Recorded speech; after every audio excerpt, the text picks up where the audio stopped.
রাসূলুল্লাহ সাল্লাল্লাহু আলাইহি ওয়াসাল্লাম এবং ইব্রাহিম আলাইহিস সালাম দুজনের মধ্যে অসাধারণ, অনন্য সাধারণ কিছু মিল আছে। প্রথম কথা হচ্ছে নবী সাল্লাল্লাহু আলাইহি ওয়াসাল্লাম তিনি হচ্ছেন সমস্ত নবীগণের সাইয়্যিদ। সুবহানাল্লাহ। মিরাজের রাতে নবী সাল্লাল্লাহু আলাইহি ওয়াসাল্লামকে প্রথমে নেওয়া হয়েছে কোথায়? বাইতুল মাকদিসে, আকসায়। সেখানে নবী সাল্লাল্লাহু আলাইহি ওয়াসাল্লাম নবীদের ইমামতি করেছেন। বলেন সুবহানাল্লাহ। নবীগণের ইমামকে, নবীগণের ইমামকে মুহাম্মদ রাসূলুল্লাহ সাল্লাল্লাহু আলাইহি ওয়াসাল্লাম। আবার আমাদের নবীকে যেমন নবীগণের ইমাম বলা হয়, ইব্রাহিম আলাইহিস সালামকে বলা হয় নবীগণের পিতা, নবীগণের আবুল আম্বিয়া ওয়াল মুরসালিন। যত নবীগণ আছেন সমস্ত নবীর পিতাকে ইব্রাহিম আলাইহিস সালাম, মুসলিম জাতির পিতাকে। আর আমাদের আদি পিতা হচ্ছে আদম আলাইহিস সালাম। ইব্রাহিম আলাইহিস সালামের দুই স্ত্রী, কয় স্ত্রী? একজনের নাম হাজরা আলাইহিস সালাম, আরেকজনের নাম সারা আলাইহিস সালাম।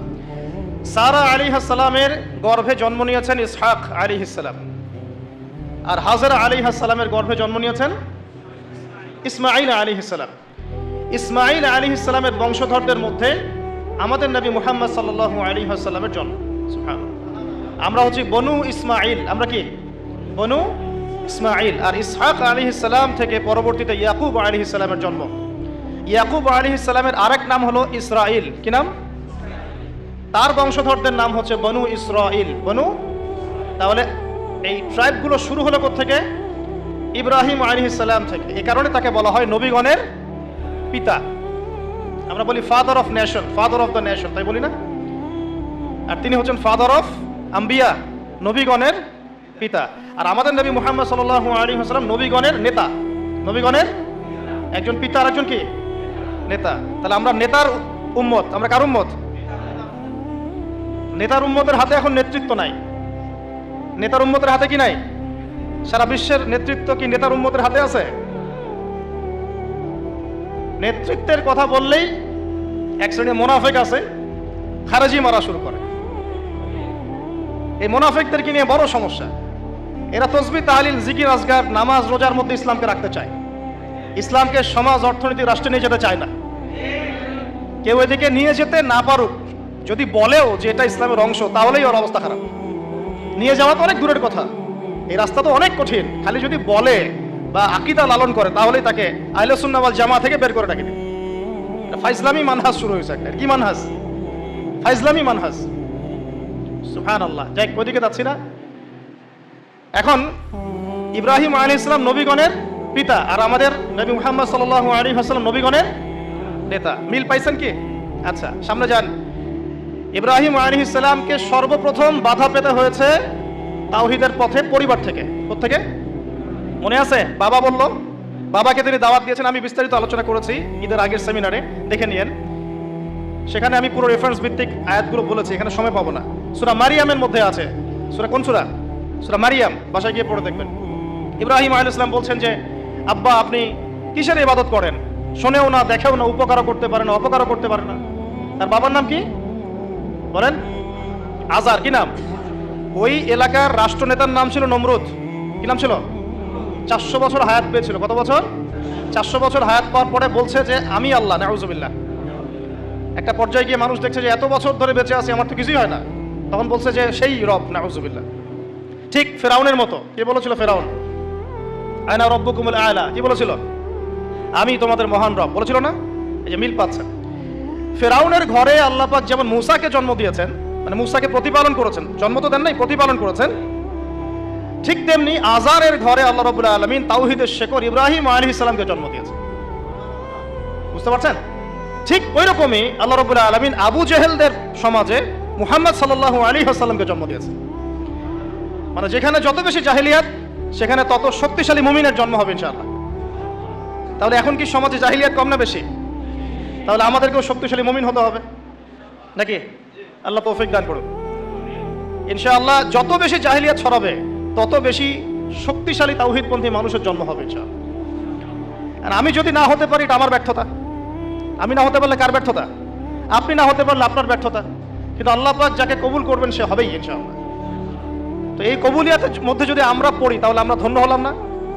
এই কবুলিয়াত কি এমনি এমনি আসবে না? দোয়া করতে হয়, আল্লাহর কাছে চাইতে তো হয়, দোয়া করতে হয় যে আল্লাহ আমাকে কবুল করো, আল্লাহ আমাদেরকে কবুল করো। এই শিরক, এই বেদাত, এই হারাম, এই জায়নিস্ট মুভমেন্টের মধ্যে, পশ্চিমা সংস্কৃতির আগ্রাসনের মধ্যে, ফিতনা ফাসাদের মধ্যে আল্লাহ কিছু তাওহীদপন্থী মুসলমানকে তুমি কবুল করো। দোয়া করা যায় না? দোয়া না করলে তো আল্লাহ পাক কবুল করবেন না। আল্লাহ পাক দোয়া করতে বলেছেন না? আল্লাহ পাক তৌফিক দান করুন, আমিন। যেখানে ফেরাউন সেখানেই মূসা, যেখানে আবু জাহেল সেখানেই মুহাম্মদ সাল্লাল্লাহু আলাইহি ওয়াসাল্লাম, যেখানে আজার সেখানে কে? ইব্রাহিম আলাইহিস সালাম। তো প্রথম বাধা পেয়েছেন পরিবার থেকে। বাবা বলল বাড়ির থেকে বের হয়ে যা। ইব্রাহিম আলাইহিস সালাম দাওয়াত দিচ্ছেন বাবাকে, আব্বা আপনি আমার কাছে জ্ঞান এসেছে, সেই জ্ঞান অনুসরণ করেন। আপনি যে মূর্তিগুলোর উপাসনা করছেন, আমি ভয় করি যে আল্লাহ আপনাকে শয়তানের দলভুক্ত করে দিবেন, আযাব দিবেন আপনার প্রতি। পড়ে নিয়েন সূরা মারিয়াম। তখন আজার তিনি বলছেন, আজারকে নমরুদের প্রধান পুরোহিত, নমরুদ গভর্নমেন্টের প্রধান কি? পুরোহিত। পুরোহিত বোঝেন কিনা? বোঝেন না? ঠাকুর বোঝেন না? এখন নমরুদ বলছে, আজার বলছে এখান থেকে বের হয়ে যা, আমার বাসা থেকে বের হয়ে যা। যদি বের না হস আর আমার এই মিল্লাতে ফিরে না আসিস, আর এই আমার ইলাহ যেগুলো আমরা উপাসনা করি এদেরকে যদি ত্যাগ করিস, তাহলে আমি তোর মাথা পাথর দিয়ে মেরে ফাটিয়ে দিব। এটা কার কথা? আজারের কথা। তো ইব্রাহিম আলাইহিস সালাম তর্ক করলেন না, বললেন সালামুন আলাইক, আপনার উপর শান্তি বর্ষিত হোক। তিনি চলে গেলেন। বাড়ি থেকে কি হলেন? মানে প্রথম বাধাটা তিনি পেলেন কোত্থেকে? পরিবার থেকে। ঠিক মুহাম্মদ সাল্লাল্লাহু আলাইহি ওয়াসাল্লামের জীবন দেখেন, এই দুইজনের জীবনই পড়ে দেখবেন আগামী 7 দিনের মধ্যে, ঠিক আছে? আচ্ছা, এই ঘটনা মুহাম্মদ সাল্লাল্লাহু আলাইহি ওয়াসাল্লামের সাথেও ঘটেছে। তার আশপাশে আছে আবু জেহেল, আবু লাহাব, উতবা, শাইবা। এরা কারা? এরা কি পর না আপন? এ নিজের বংশের লোক না? নিজের পরিবারের লোক না? ব্যাস, তার সাথে বিরোধিতা শুরু হলো আগে পরিবার থেকে। ইব্রাহিম আলাইহিস সালাম যেমন পরিবারকে আগে দাওয়াত দিলেন, আমাদের নবীও তেমনি আগে পরিবারকে দাওয়াত দিয়েছেন। প্রথমে এসে পরিবারকে ইসলামের দাওয়াত দিয়েছেন। কিছু কিছু মানুষ কবুল করেছে, যেমন খাদিজা রাদিয়াল্লাহু আনহা, আলী ইবনে আবি তালিব, যায়েদ ইবনে হারেসা ইত্যাদি। আবার আবু জাহেল, আবু লাহাব এরা আবার কবুল করলো না, আবু তালেব এরা আবার কবুল করলো না। তো এখানে আমরা বুঝতে পারছি দিন প্রচার প্রসার প্রতিষ্ঠার জন্য আগে পরিবার থেকে স্টার্ট করতে হবে। আগে পরিবারে দাওয়াত দিতে হবে। পরিবার বর্গ যদি লাইনে আসে আলহামদুলিল্লাহ, না আসলে তাদেরকে তাদের জায়গায় ছেড়ে দিতে হবে, নিজের রাস্তা খুঁজে নিতে হবে।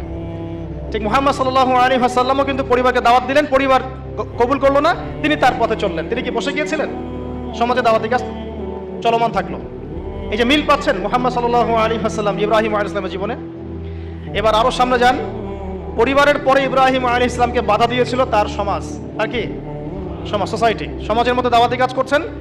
সমাজের চলমান যে ধারাগুলো আছে, চলমান জাহেলিয়াত, চলমান ফিতনা ফাসাদ, শিরক, কুফর, এগুলোর যারা তাবেদারি করে তারা ইব্রাহিম আলাইহিস সালামের পথে প্রতিবন্ধকতা সৃষ্টি করলো। কেউ বলছে ওই যে চন্দ্র আমার রব, কেউ বলছে তারা এই যে তারকাগুলো রব, কেউ বলছে সূর্য রব। হায়দা একবার ইব্রাহিম আলাইহিস সালাম বুঝতে পারলেন যে এগুলো তো আমার রব নয়। তখন তিনি বলছেন ইন্নী ওয়াজ্জাহতু ওয়াজহিয়া লিল্লাযী ফাতারাস সামাওয়াতি ওয়াল আরদা হানিফাও ওয়া মা আনা মিনাল মুশরিকিন ইন্না সলাতি ওয়া নুসুকি ওয়া মাহইয়ায়া ওয়া মামাতি লিল্লাহি রাব্বিল আলামিন। মানে সমাজ দ্বিতীয় বাধা দিল। ঠিক একইভাবে মুহাম্মদ সাল্লাল্লাহু আলাইহি ওয়াসাল্লামকেও দ্বিতীয় বাধা কে দিয়েছে? সমাজ। কি বাধা? সমাজের মানুষ তাকে গালিগালাজ করা শুরু করেছিল। তাকে মোটামুটিভাবে 15টা গালি খেতে হয়েছে। কতগুলা বলেন? কাকে গালি দিয়েছে? আমাদের নবী মুহাম্মদ সাল্লাল্লাহু আলাইহি ওয়াসাল্লামকে মোটামুটিভাবে 15টা গালি খেতে হয়েছে।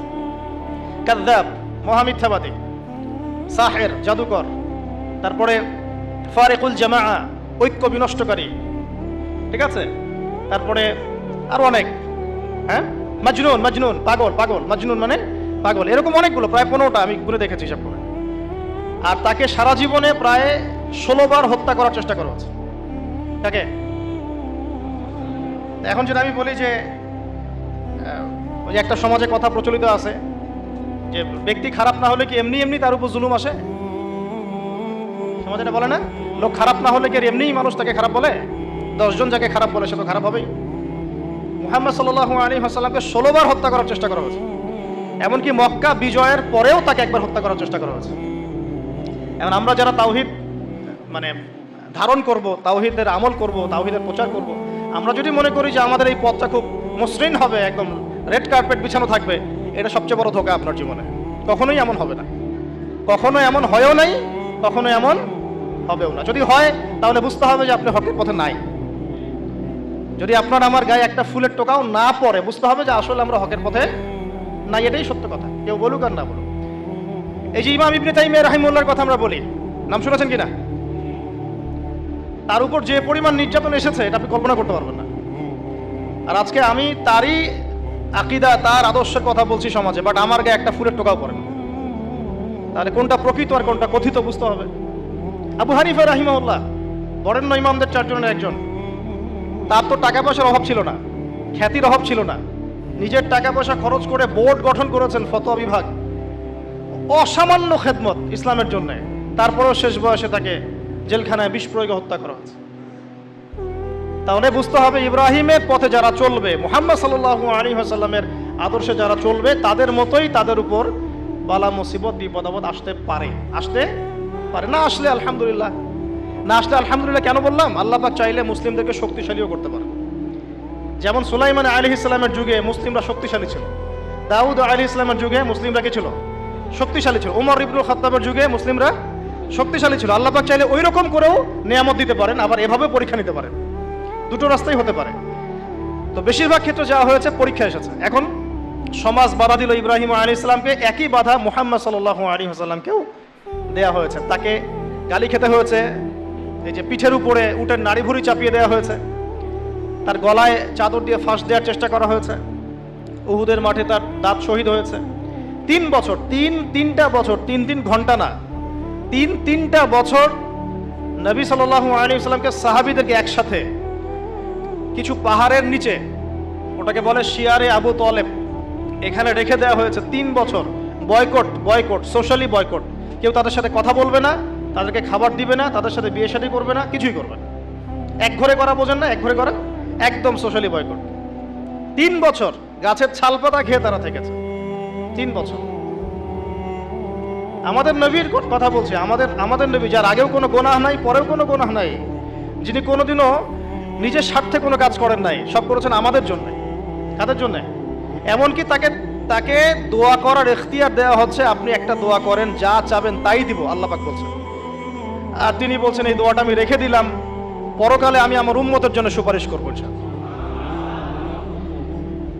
তিনি কি নিজের স্বার্থে কোনো কাজ করেছেন? তার উপর এত জুলুম কেন আসলো তাহলে? ওই যে যারা ইব্রাহিম আলাইহিস সালামের তাওহীদের চর্চা করবে, মুহাম্মদ সাল্লাল্লাহু আলাইহি ওয়াসাল্লামের সুন্নতের চর্চা করবে, তাদের উপরে এটা আসবে। আর এখানে সুবিধাবাদী ইসলাম পালন করলে আপনার কোনো সমস্যা নাই। সুবিধাবাদী ইসলাম কেমন? মসজিদের সভাপতি হবেন, সুদও খাবেন, সমস্যা নাই। আপনি 5 ওয়াক্ত নামাজও পড়বেন, ঘুষ খাবেন। আপনি রোজা রাখবেন, এদিকে মাশাআল্লাহ যাকাত দিবেন না। আপনি মাঝে মাঝে নফল দান সদকা করবেন, যাকাত দিবেন না। হজ উমরা করবেন, বছর হজ উমরা করবেন, করে এসে সমাজে আল্লাহ বিরোধী যত লজ আছে সব বসানো শুরু করবেন। বুঝতে পারছেন এখন? এগুলো সুবিধাবাদী ইসলাম।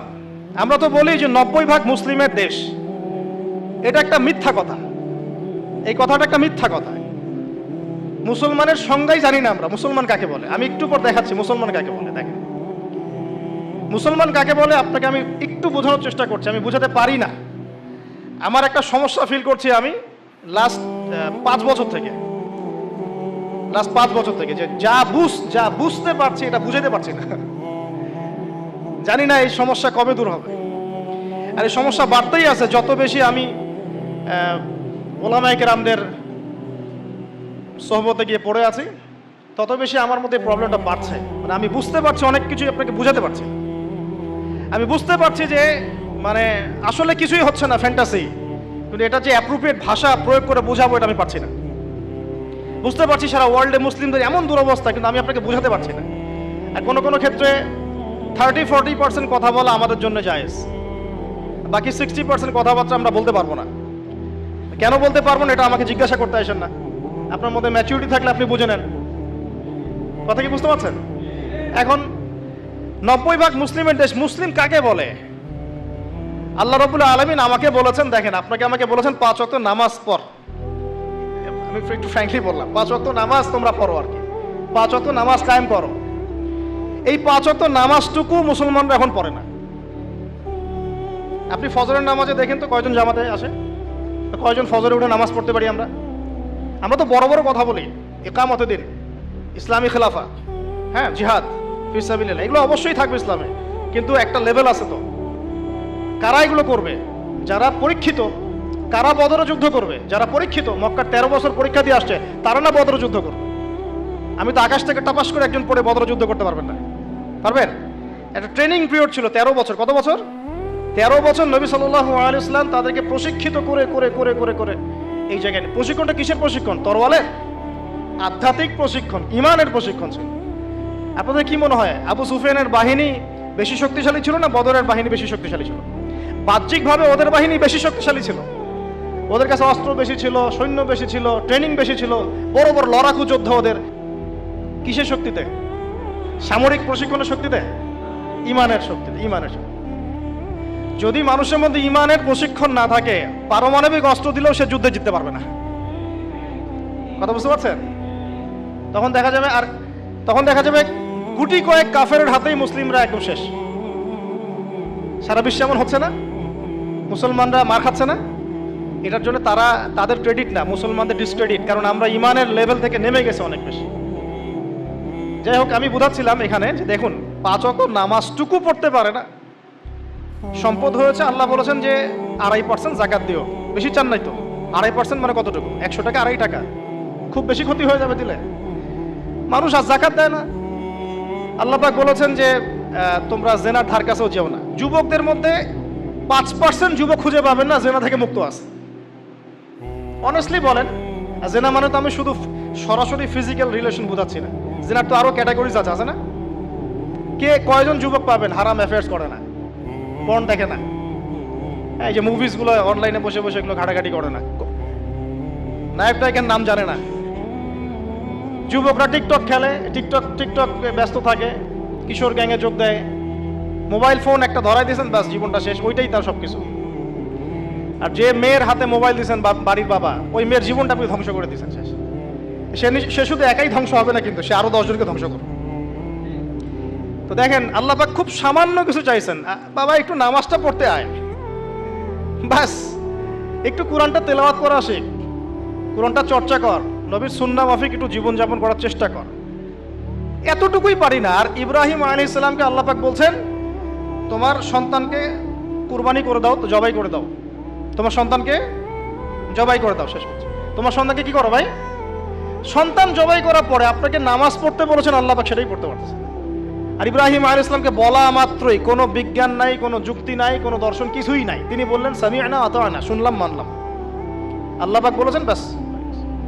ইয ক্বালা লাহু রাব্বুহু আসলিম, আল্লাহ পাক বলেছেন, যখনই আল্লাহ পাক তাকে আত্মসমর্পণ করতে বলেছেন, তিনি বলেছেন আসলামতু লিরাব্বিল আলামিন, আমি জগৎ সমূহের রবের কাছে আত্মসমর্পণ করব। সন্তানকে রেখে আসো ওই যে জনমানব শূন্য জায়গায়, কাবা ঘরের ওখানে। কোনো মানুষ আছে? কোনো প্রাণী আছে? পানিও নাই, খাবারও নাই, কিছুই নাই। কোনো পাগল ওই কাজ করতো নাকি যুক্তি বিজ্ঞান দর্শন দিয়ে? বলেন, আপনার কি লজিকে ধরে এটা? আমি পারবো আমার সন্তানটাকে রেখে আসতে, আমার স্ত্রীকে রেখে আসতে? ইব্রাহিম আলাইহিস সালাম করলেন। এই যে যখনই আল্লাহর হুকুম এসেছে তখনই নিজের মাথাটাকে সমর্পণ করা, এটাকে আল্লাহ পাক বলছেন ইসলাম। এটা কি বলছেন? এটাই ইসলাম। এখানে আমার যুক্তির দরকার নাই, বিজ্ঞানের দরকার নাই। থাকতে পারে বৈজ্ঞানিক ব্যাখ্যা, আমার না জানলেও চলবে। থাকতে পারে যুক্তি, না জানলেও চলবে। থাকতে পারে কোনো দর্শন, না জানলেও চলবে। আল্লাহর হুকুম, এটাই বড় কথা, ব্যাস। এর নাম হলো ইসলাম। এখন বলেন, এই ইসলামের আওতায় কত % মুসলিম আছে বাংলাদেশে? আল্লাহ পাকের হুকুম আসছে, বাস মাথা পেতে নিছে। বলেন এখন দেখি। তো এই যে আমরা বলি 90% মুসলিমের দেশ, একটা ডাহা মিথ্যা কথা। যাই হোক, আমরা শেষ করে দিই, আমাদের নামাজের পরে ইনশাআল্লাহ আমরা আলোচনা করব। তো ইব্রাহিম আলাইহিস সালাম জীবনের পদে পদে এভাবে আত্মসমর্পণ করেছেন, ঠিক তেমনি মুহাম্মদ সাল্লাল্লাহু আলাইহি ওয়াসাল্লাম পুরো জীবনভর যখনই আল্লাহর যে হুকুম এসেছে মাথা পেতে নিয়েছে। মিল আছে না? সমাজ বাধা দিয়েছে ইব্রাহিম আলাইহিস সালামকেও, মুহাম্মদ সাল্লাল্লাহু আলাইহি ওয়াসাল্লামকে। তারা উভয়ই সমাজের এই প্রচলিত জাহিলিয়াতের বিরুদ্ধে লড়াই করেছে। ইব্রাহিম আলাইহিস সালামকে আগুনের পরীক্ষা দিতে হয়েছে, তাই না? আর নবী সাল্লাল্লাহু আলাইহি ওয়াসাল্লামকে বললাম 15টা গালি খেতে হয়েছে, 16 বার হত্যা করার চেষ্টা করা হয়েছে। ইব্রাহিম আলাইহিস সালাম বলতেন হাসবি আল্লাহ ওয়া নি'মাল ওয়াকিল। সারা জীবন নবী সাল্লাল্লাহু আলাইহি ওয়াসাল্লাম বলেছেন হাসবুনাল্লাহু ওয়া নি'মাল ওয়াকিল। সূরা তাওবার শেষের দিকে পড়ে দেখেন। ইব্রাহিম আলাইহিস সালামকে শেষমেশ ওই এলাকা সমাজ ছেড়ে চলে যেতে হলো, ওই যে বাইতুল মাকদাসের ওখানে। ঠিক একইভাবে মুহাম্মদ সাল্লাল্লাহু আলাইহি ওয়াসাল্লামকে 13 বছর জুলুম সহ্য করার পরে চলে যেতে হলো মদিনায়। মিল আছে? ইব্রাহিম আলাইহিস সালামের সাথে কেউ নাই, তার স্ত্রী সারা আর এক স্ত্রী হাজেরা। মুহাম্মদ সাল্লাল্লাহু আলাইহি ওয়াসাল্লামের সাথেও খুব বেশি মানুষ নাই, গুটি কয়েক কিছু সাহাবী। ইব্রাহিম আলাইহিস সালামের লেগেসি বহন করেছেন তার সন্তানরা, আর এদিকে নবী সাল্লাল্লাহু আলাইহি ওয়াসাল্লামের লেগেসি বহন করেছেন আবু বকর, ওমর, ওসমান, আলীর মতো মানুষ রাদিয়াল্লাহু আনহু। ইব্রাহিম আলাইহিস সালামের আদর্শ সারা দুনিয়া ছড়িয়ে পড়েছে, পড়ে নাই? এবং ইহুদি, খ্রিস্টান, মুসলিম সবাই তাকে সম্মান করে। ঠিক মুহাম্মদ সাল্লাল্লাহু আলাইহি ওয়াসাল্লামের আদর্শ, তার দ্বীন দেখেন আজকে সারা বিশ্বের আনাচে কানাচে ছড়িয়ে গেছে। সবাই ইসলামকে স্বীকার তো করে, যেটা আল্লাহর পক্ষ থেকে আসছে। কেউ হয়তো আত্মসমর্পণ করে, কেউ করে না। সারা দুনিয়ায় সাইবেরিয়ার সেই ঠান্ডায় গেলে আপনি মুসলিম পাবেন, চীনে গেলে মুসলিম পাবেন, রাশিয়ায় গেলে মুসলিম পাবেন। শুধু আরবে সীমাবদ্ধ নাই, সারা দুনিয়ায় ছড়িয়ে গেছে। ইব্রাহিম আলাইহিস সালামকে পরীক্ষার পর পরীক্ষা দিতে হয়েছে। একই পরীক্ষা নবী সাল্লাল্লাহু আলাইহি সাল্লামকে বদরে, উহুদে, খন্দকে, খায়বারে সব জায়গায় দিতে হয়েছে। ইব্রাহিম আলাইহিস সালাম মূর্তি ভেঙেছিলেন, মনে আছে? ঠিক একই কাজ নবী সাল্লাল্লাহু আলাইহি ওয়াসাল্লাম মক্কা বিজয়ের দিন করেছেন। এই দুইজনের জীবনী খালি পড়ে দেখেন, আমি বলে শেষ করতে পারবো না, সময় নাই আমাদের হাতে। প্রত্যেক পদে পদে মিল আছে, প্রত্যেক পদে পদে। এই কারণেই হয়তোবা আমরা দরুদ ইব্রাহিম যখন পড়ি, আমরা অন্য কোনো নবীর নাম নিচ্ছি না, আমাদের নবীর সাথে ইব্রাহিম আলাইহিস সালামের নাম নিচ্ছি। সুবহানাল্লাহ। হয়তোবা এই কারণেই আমাদের নবী সাল্লাল্লাহু আলাইহি ওয়াসাল্লাম যখন মেরাজে গিয়েছেন না, তিনি বলেছেন, আমি মেরাজে গিয়ে দেখলাম সপ্তম আসমানের একজন ব্যক্তি বাইতুল মামুরের সাথে হেলান দিয়ে বসে আছেন। আমি বললাম, উনি কে? জিবরাইল আলাইহিস সালাম বলে, উনি হচ্ছেন আপনাদের এই যে ফাদার অফ দ্য নেশন, মানে মুসলিম জাতির পিতা, তিনি হচ্ছেন ইব্রাহিম আলাইহিস সালাম। ওখানে একটা কাবা ঘরের মতো ঘর আছে, বাইতুল মামুর, ওখানে তাওয়াফ করে ফেরেশতারা। ঠিক আছে? নবী সাল্লাল্লাহু আলাইহি ওয়াসাল্লাম বলেন, আমি সেদিন দেখেছি আমার চেহারা আর আমার বাবার চেহারা, মানে ইব্রাহিম আলাইহিস সালামের চেহারা একদম হুবহু মিল আছে।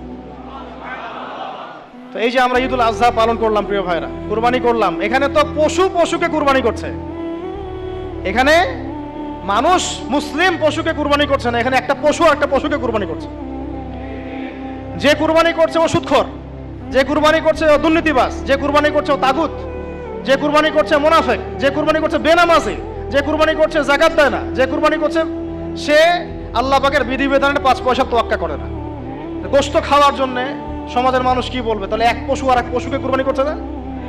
বরং এখানে তো যে জবাই হচ্ছে, যে ইসমাইলের ভূমিকা পালন করছে, এই পশুর চেয়ে অনেক ভালো, অবশ্যই ভালো। আল্লাহ পাক কি বলেছেন? উলাইকা কাল আনআম বাল হুম আদাল, বরং এরা পশুর চেয়েও নিকৃষ্ট। কারা?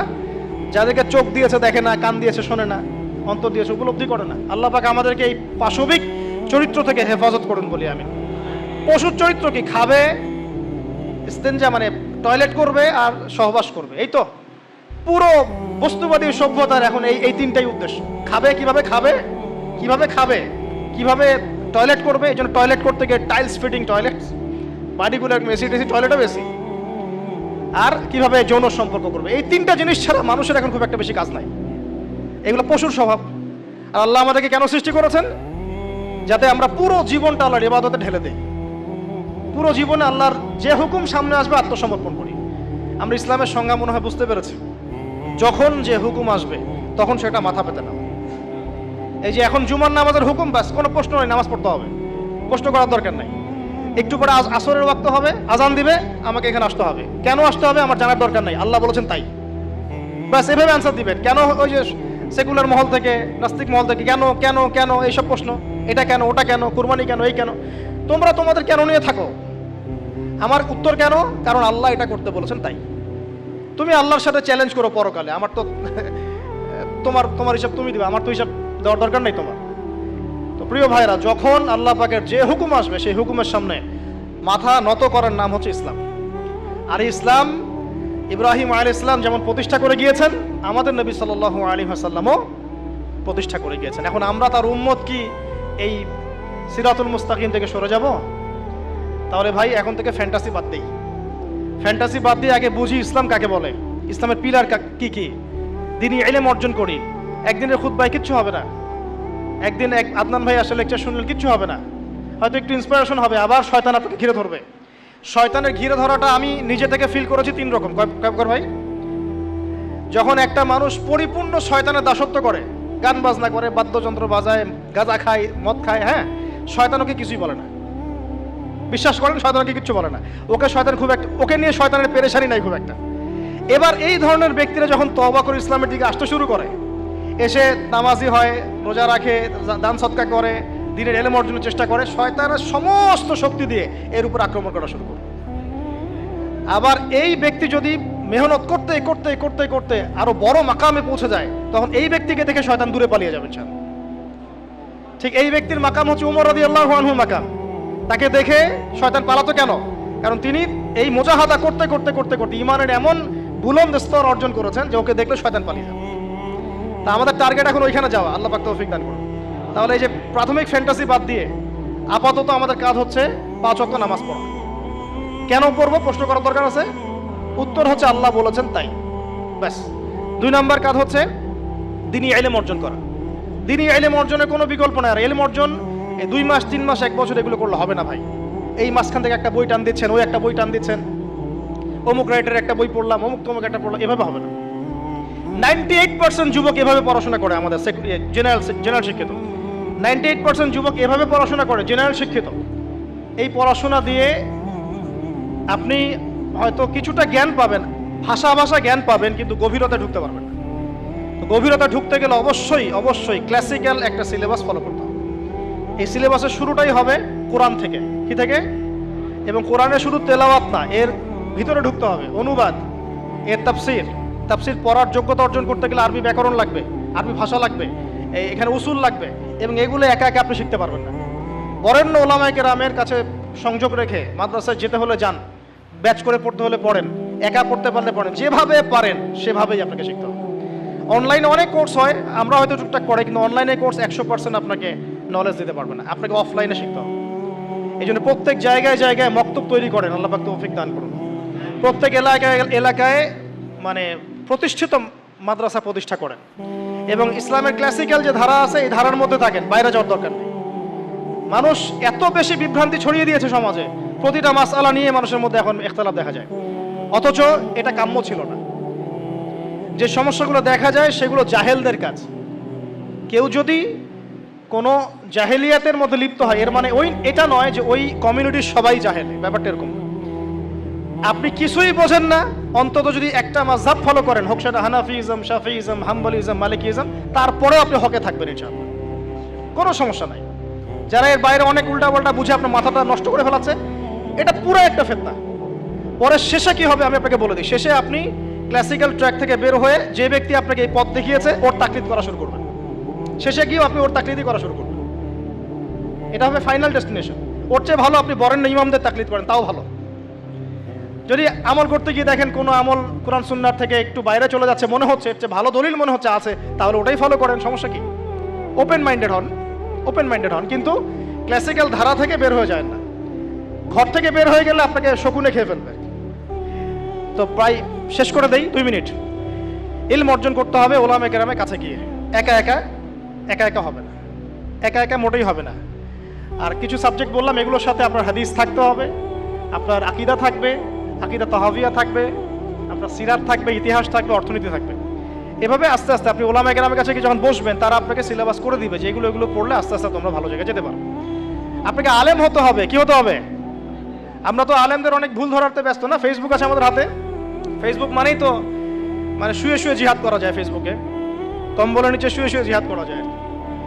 আহলে ফেসবুক আল জামাত একটা আবার বাংলাদেশে চলছে, আহলে ফেসবুক আল জামাত, সারাদিন ফেসবুকেই সব অ্যাক্টিভিটিস ফেসবুকে। তো আপনি আলেমের সমালোচনা করছেন, আপনি নিজে আলেম হন না কেন?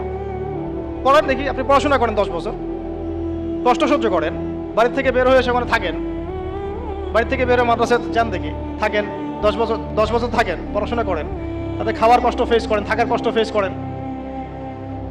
আমরা ছোটবেলায় একটা কথা বলতাম, মুখ মার্ডার। কি বলতাম আমরা ছোটবেলায় যখন বন্ধুরা মিলে গল্প করতাম, বলতাম যে ও হচ্ছে মুখ মার্ডার।